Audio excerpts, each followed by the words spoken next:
Today is April 10th, 2024, and judging from the title, this video is going to be about getting fired. I was let go from my job yesterday morning, and I watched a couple of videos on YouTube about others getting fired from their jobs as well. So I thought I would make a video, so this is it.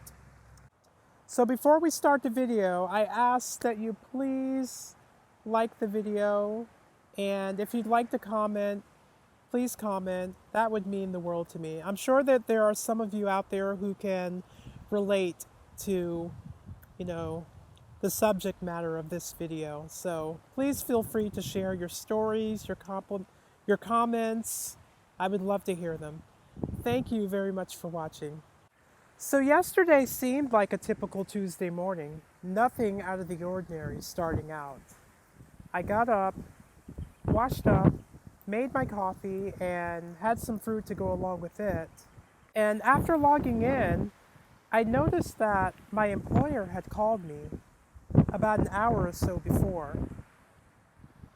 And I didn't have time to actually listen to the voicemail that she left, but I was able to read it. And she said that she needed me to call her back and that she needed to speak with me about something regarding my employment. And I knew right away that it probably was not good. When is it ever, really? So I called her, and she told me that they decided to let me go. I had a feeling that I was on my way out anyway. What they were demanding from us and what they were paying us on this job was pretty sad, to be honest. It was pathetic. And I felt relieved, actually, because I had only been on this job 4 months, not long at all. But in those 4 months, my stress level had increased by a lot, especially while I was working. And I went to my doctor a couple days ago, and he told me that I have a vitamin D deficiency. I try to spend as much time as I can outdoors, but, working from home inside the house, it's kind of difficult because I'm, sitting at my computer for over 8 hours a day. On top of that, they expect us to not leave our computers. Even if we have idle time, they expect us to click on the program that we're using every 30 seconds, or else we'll get penalized for it. So I felt relieved. I have one more paycheck coming, which is nice.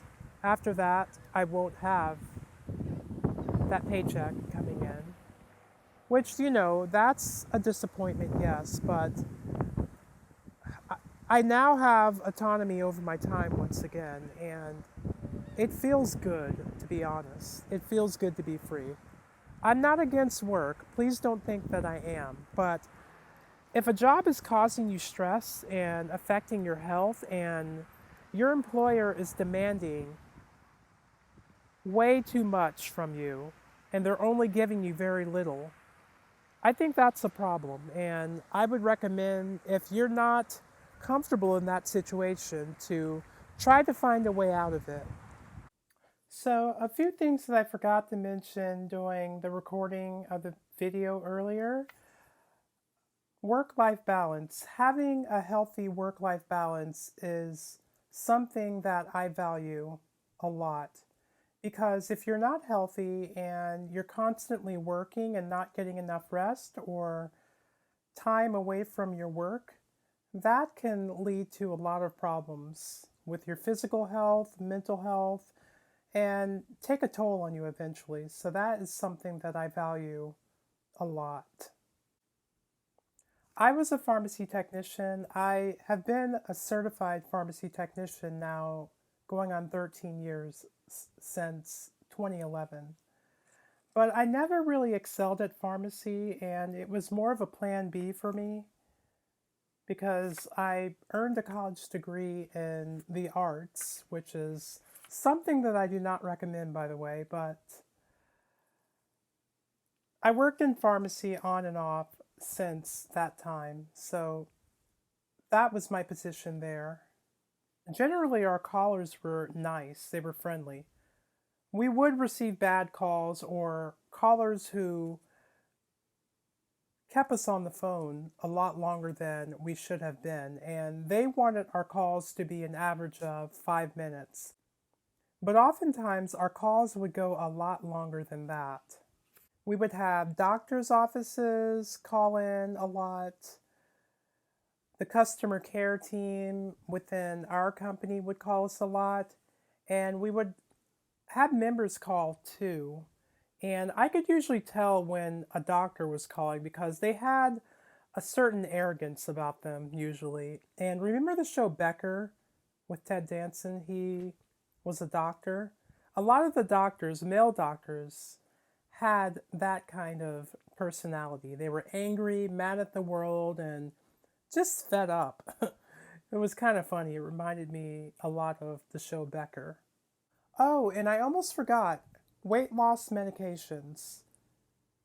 A lot of our calls were regarding weight loss medications such as Wegovy, Ozempic, Saxenda, and some others. But everyone wants to take these weight loss medications, and a lot of times the insurance just isn't covering them.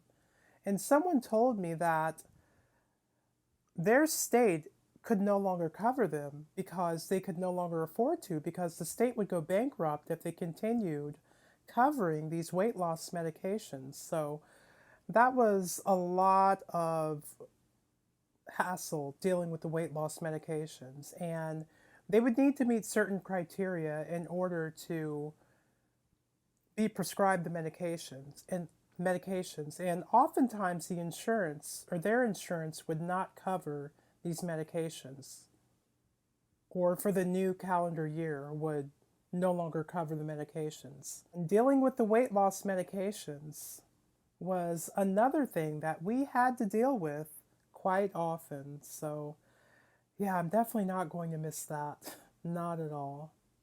And there was another time when it was on a Friday. It was about an hour before I was supposed to end my shift.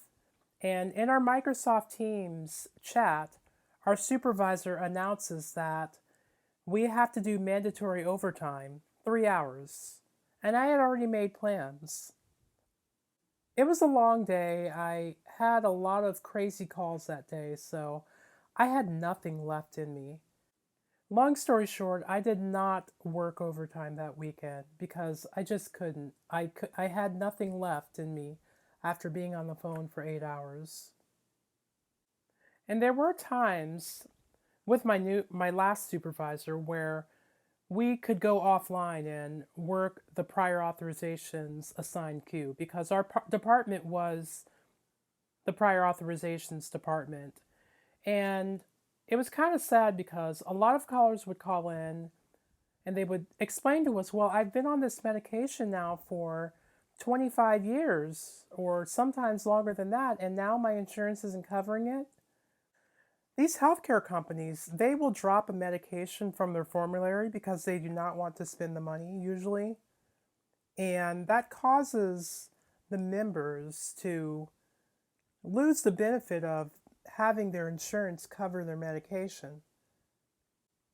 A lot of what I saw is an indication of the direction that the healthcare system is going in this country, and I'll leave it at that. I saw a lot during the last 4 months. Now back to the video. But while I was working on this job, training was pretty fast. They expected a lot from us in training, and a lot of us, we felt as though we're not going to remember all of the material that they're throwing at us. It's just too much. And they're paying us so little for all of this work that they're expecting from us, that they're expecting us to do. We were all thinking that, I know. No one said anything, of course, but we were all thinking it. And I know that other people have different situations. They have to, take what they can get. But after training, we were put out there and we had to be on phones. We spent a good part of the time on phones. And they expected us to average over 70 calls per day. And this was in the healthcare industry. This was for a major healthcare retailer. I didn't work on the retail side. I worked on the admin side from home, but you probably know who they are. In the 4 months that I worked for this company, I had a total of 3 supervisors. That's almost averaging 1 supervisor per month that I had worked for them. And honestly, I didn't care too much for any of them. A lot of them, if you asked them a question, they would give you vague answers. There was one, my second supervisor, she was really nasty. She seemed like the type of person that she hated her life, and because she hated her life, she took it out on other people to make them feel miserable too. You know the old saying, misery loves company. And it's true, misery does love company. She was living proof of that.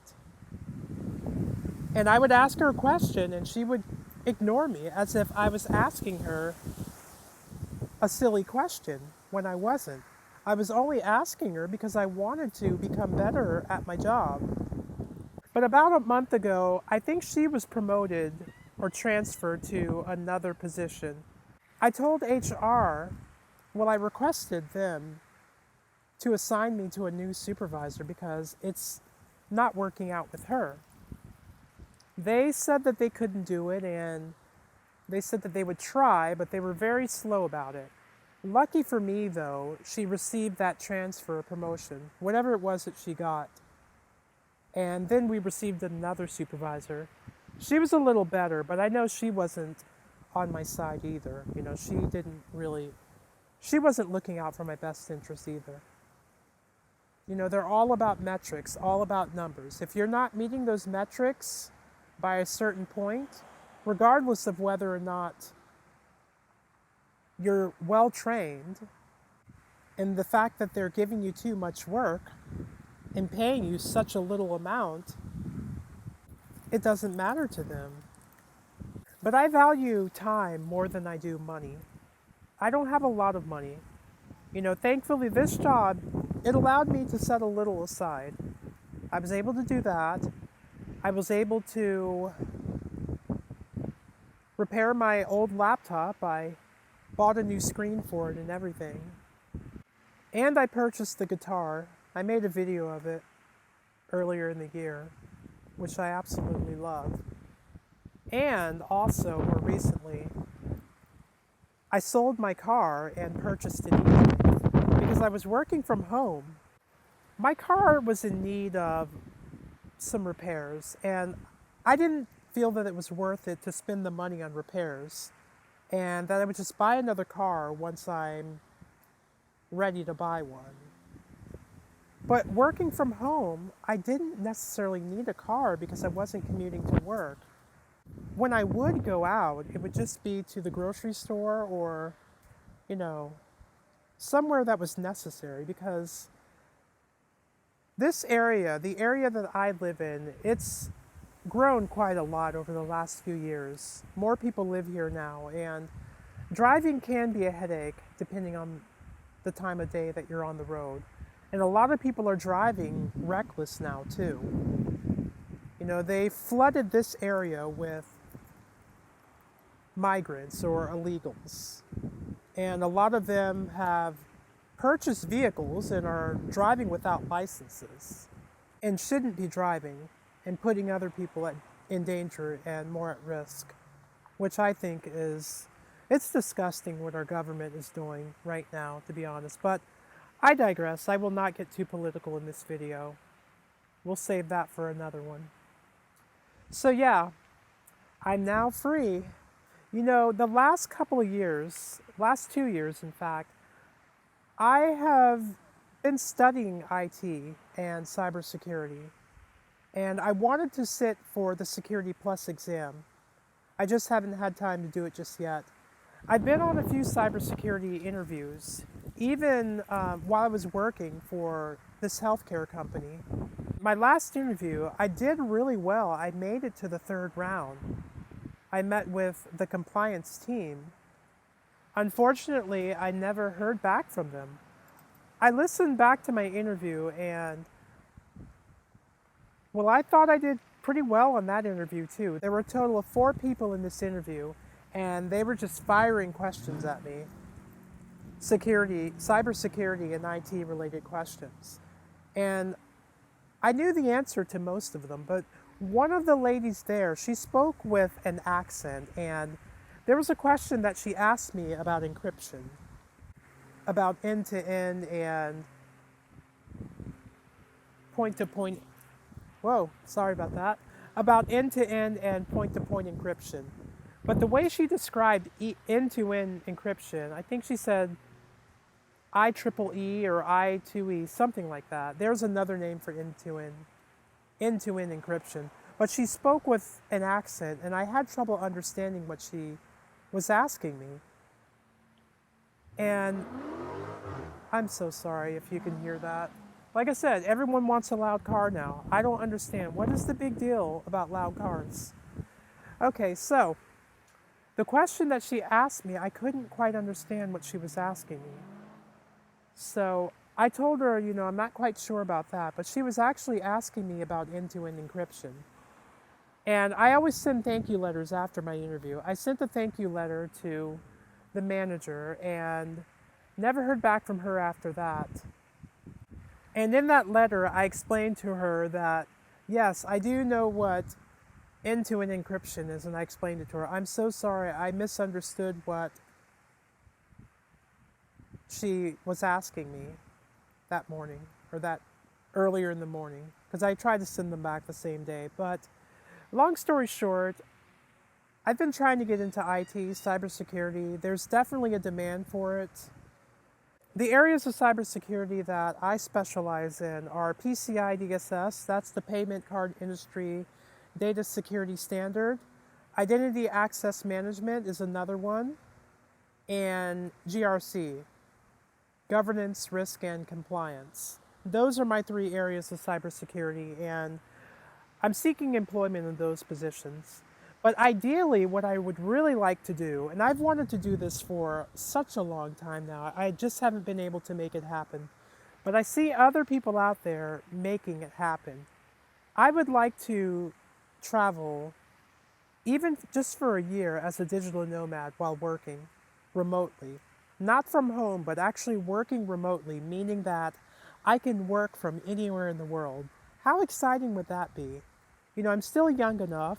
I have no children. I'm pretty much unattached for the most part. I sold my car and I purchased an e-bike, which I can store easily. Oh, let me show you my e-bike. So this is my e-bike. Her name is Audrey, like Audrey Hepburn. I love it. I've had it a few weeks now. I wanted to do a video on my e-bike, but I haven't had time to make one. But this is it. It's an Aerial Rider Kepler e-bike. I love it. I sold my car and used some of the money to purchase this bike. Everyone thought I was crazy, but I like it. I really do. It's easy to get around on and it's dependable. It has been. I'm still learning some things about it, learning how to ride it. But overall, I like it. I ordered half-knee mirrors from Amazon. Amazon ended up sending me these cheap mirrors from China instead. So I'm trying to return those now, but most likely I'll end up keeping them because they already refunded me for them. The seller hasn't responded. So yes, this is Audrey. like Audrey Hepburn.